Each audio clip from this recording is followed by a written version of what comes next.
The Orlando Magic have lots of potential, and when I say lots, I truly mean it. If you're to turn on your TV on any given night and actually tune in, you would notice all the bright players they have on this team.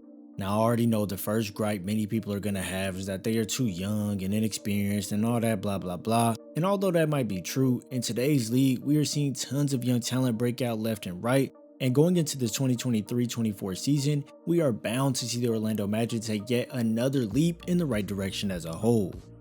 Right now, I want you to do something. I want you to comment your favorite lineup that the Orlando Magic has thrown out there, and if you think it's bound to generate long-term success.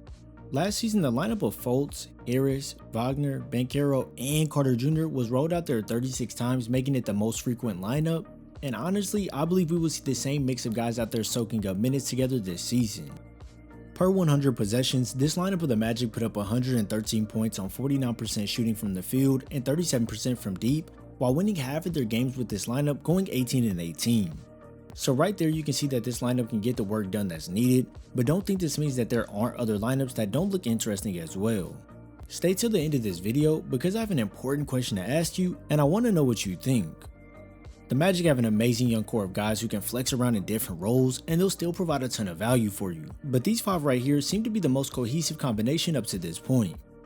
Now, some people might say Anthony Black will be starting at the shooting guard position or the point guard position over Markelle Fultz, but I personally think the Magic have trust in Fultz right now, at least to start off the season as the lead guard, and further down the line if Anthony is playing good, then they'll probably give him that starting position or change him to the 2, something like that. But for now, by leaving Fultz in the lineup, this is where you get this 3-headed snake who can dismantle the defense in many ways. You're probably wondering who I'm referring to when I say 3-headed snake, and that is Paolo Banchero, Franz Wagner, and Markelle Fultz. When you see these guys move together on the court, it truly looks like poetry in motion. You really can't sleep on any of these guys because they can insert themselves within the offense at any time just to make you pay. Fultz can drop to the basket, converting tough lays inside, and then also take the backseat role to start setting up his teammates with nice dimes. Banchero can impose his will from the inside, the mid-range, be a capable passer, and hey, I don't care what anyone has to say, Paolo looked pretty good at times when defending the rim as well. All of this value so far is only from 2 players, so then when you add in Franz Wagner into the mix, it just takes things over the top. In my humble opinion, Franz doesn't get all the hype he deserves, but trust me, he could definitely have a legitimate argument of being the best player on this team. With this quirky playstyle, it's hard for defenders to predict where Franz is going, so this opens up many lanes for him, and off these attack angles, now Wagner can decide if he wants to set up a teammate or coast inside for the easy bucket. It's not very often you see a player that is 6'10 and only 22 years old move on the court with such natural feel that makes it seem like they have been in the league a lot longer. Seeing that Franz has this quality already is such a great base to build off of, and so far the Magic have done well with putting him in positions to not only showcase his offensive talent, but his leadership skills on the floor as well. Only dishing out 3 assists per game, it might seem like a low number and really not all that impressive, but when watching Wagner navigate on that court, you can see that he notices plays developing before they even happen. For most of the year before the emergence of Markelle Fultz, the Orlando Magic didn't have a set-in-stone floor general that would initiate the offense, but that's where Franz came in handy.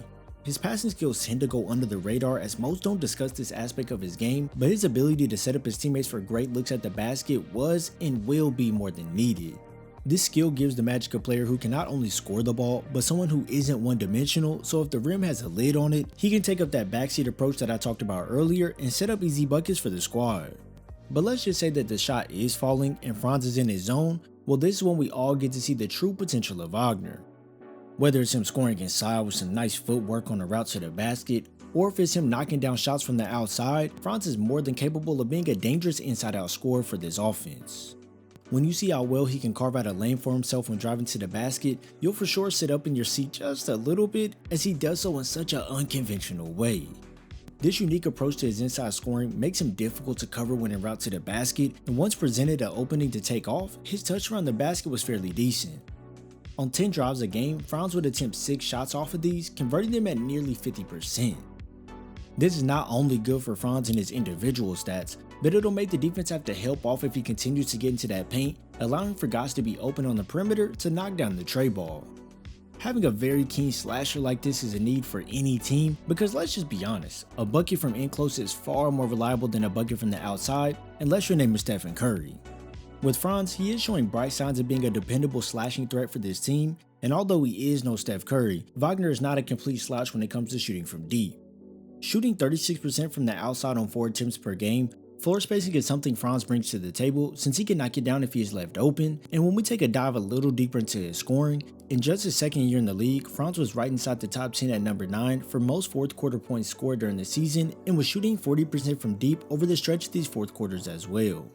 Pretty much you can say Franz is the all-in-one package type of player. Now Paolo isn't your average rookie, or should I say, he wasn't your average rookie, and I'm so lost as to why he didn't get much coverage during the season.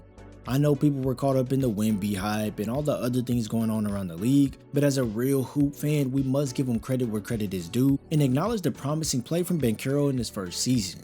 I mean really, I don't care if people want to get mad about it, but I made a full video over Banchero and I stated that he reminds me of Ricky LeBron when he first stepped on the scene.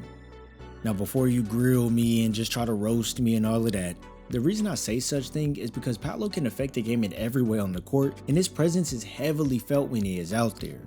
When you're watching a Magic game, sometimes you can forget he is only a rookie simply because how comfortable he looks. Whether it's a bucket from the inside where he shoots 53% from less than 8 feet, creating a lane for himself where he shoots 48% on all driving layups, assisting the open man to go spread that wealth, and then when we switch sides of the ball, you can see the signs of Paolo being a very solid defender around the rim. Of course, there was those times where you could obviously see the flaws in Paolo's game, and a major one of these being his 3-point shooting, but from a holistic standpoint, Banchero's skill set is not one that comes around often. I mean, this is exactly why he won Rookie of the Year by a landslide, securing 98 out of the 100 first place votes. When you look at some more of the accolades for Banchero, you can see he led all rookies in points, was 3rd in assists, 4th in steals, and 5th in rebounds, put up 20 plus points 40 times and 30 plus points 6 times, which is the most by any Magic player. He's only the 3rd Magic rookie in history to win Rookie of the Year, and then he won Rookie of the Month 4 months in a row.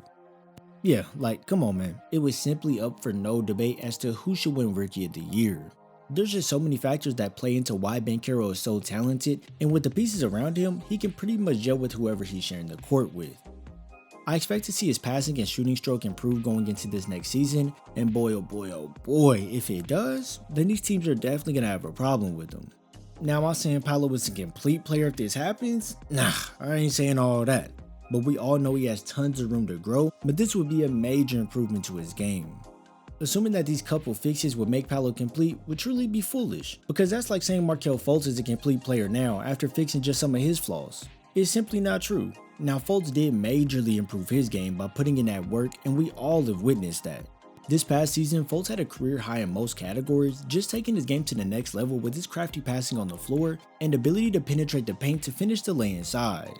For a lot of NBA fans, they thought Markelle was done after his stint with the 76ers, but he has now proven everyone wrong by actually being a valuable asset to a team. I made a video discussing Fultz in full length about a week ago, so instead of going deep into detail about his game right now, go check that out so you can tell me how you feel about Fultz's improvement. Now for the biggest thing about this video, I want you all to do something for me. Sure, I can analyze the team and say my opinion and just say what I think and blah blah blah blah blah.